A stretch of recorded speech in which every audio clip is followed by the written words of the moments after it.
कैसे यमनौर जाई, बजरिया में जाके कैसे फलवा लियाई। छठ उठाइब कैसे यमनौर जाई, बजरिया में जाके कैसे फलवा लियाई। कैसे के दौरा सजाई हो, कैसे के दौरा सजाई हो, कैसे छठ उठाई।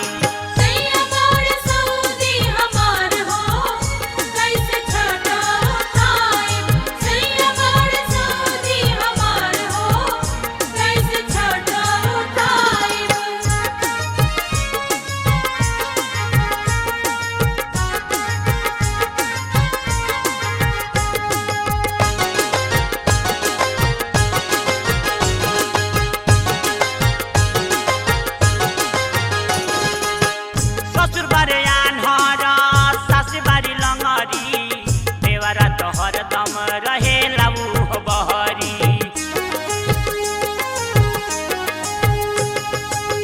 ससुर बारे आन्हर सास बारी लंगरी, देवरा तो हरदम रहेला उ बहरी। कैसे के दौराल जाई हो, कैसे के दौराल जाई हो, कैसे छठ उठाई।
कैसे छठ उठाई।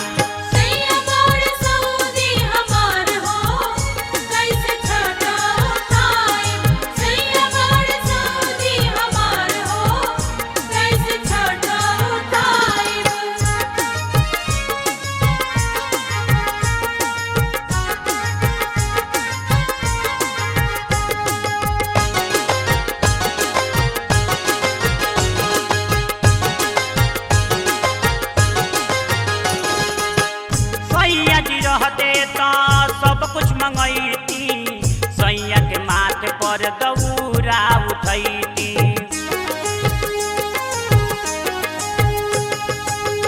सैया जी रहते तो सब कुछ मंगैती, सैया के माथे पर दौरा उठैती। बेहदान घाट पहुँचाई हो, बेहदान घाट पहुँचाई हो, कैसे छठ उठाई।